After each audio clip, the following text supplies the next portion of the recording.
some sins are worse than others. I mean, that's not theologically correct, but in practice it seems to be true.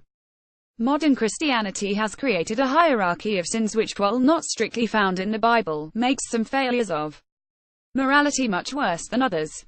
Of course, while the eternal consequence of all sin is the same, the earthly consequences vary massively, and it's right that we're more concerned about murderous dictators and massive tax evaders than we are about habitual litterers and the people who make Mrs. Brown's boys.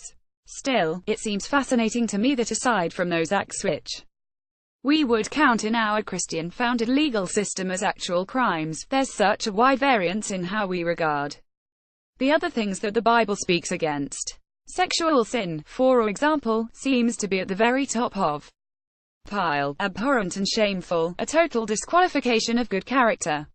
Greed, by comparison, seems to get a bit of a free pass, judging by the earnings and net wealth of some of the world's most popular pastors and Bible teachers. But there's one sin that is almost never, ever talked about, and of which many of us are regularly guilty. It's encouraged by our permissive culture, but for some reason we don't see it as some dangerous muck of our descent into moral ruin. Quite to the contrary, we even run Christian events at which it is joked about and encouraged. Because the trouble is, gluttony tastes so good. The Proverbs warn us to not join those who drink too much or gorge themselves on meat. 2320, and even more viscerally put a knife to your throat if you are given to gluttony. 232. Paul talks in Philippians chapter 319 about how the wicked's God is their appetite, while both Jesus and Paul talk about every kind of greed in Luke chapter 1215 and Ephesians chapter 53 respectively, and repeatedly. When evil people are described in both Old and New Testaments, overindulgence is part of the description. One popular defense is that the word gluttony doesn't appear in any of those big lists of sins that would put you in big trouble at the pearly gates. Yet self-control is repeatedly mentioned as a virtue and a sign of closeness with God, and gluttony represents the opposite. It's making an idol of momentary pleasure, just as with promiscuity.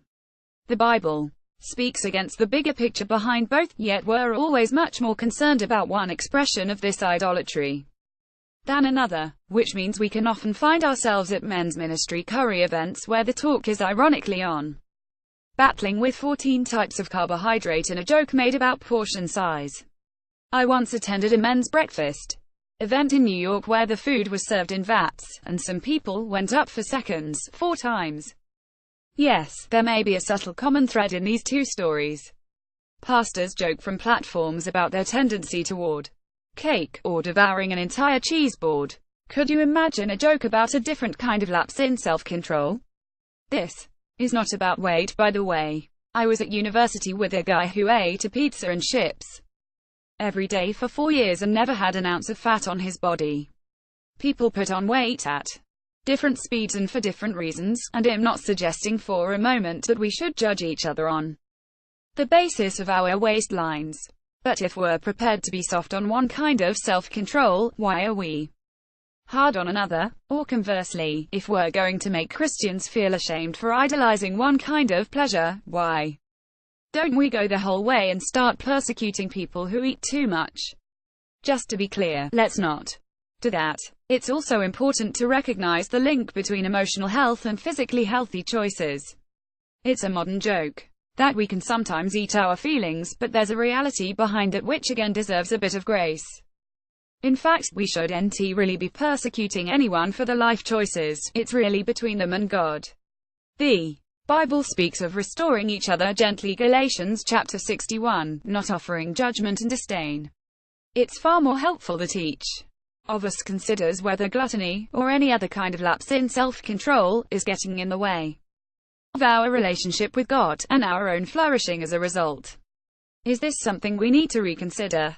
Is it a blind spot that we've left unchecked? It seems quite appropriate to have written this on the American festival of Thanksgiving. There is so much good in that celebration, but from Black Friday sales to double portions of creamed potatoes, self-control is rarely part of the story. If we're going to leave it out, then we should be aware of our hypocrisy in decriminalizing certain sins while we bring shame through others. And if we're not, then the really big Test is whether you can say no to that extra helping of turkey that you don't need, but just looks so good. Martin Saunders is a contributing editor for Christian Today and the deputy CEO of Youthscape. Follow him on Twitter at Martin Saunders.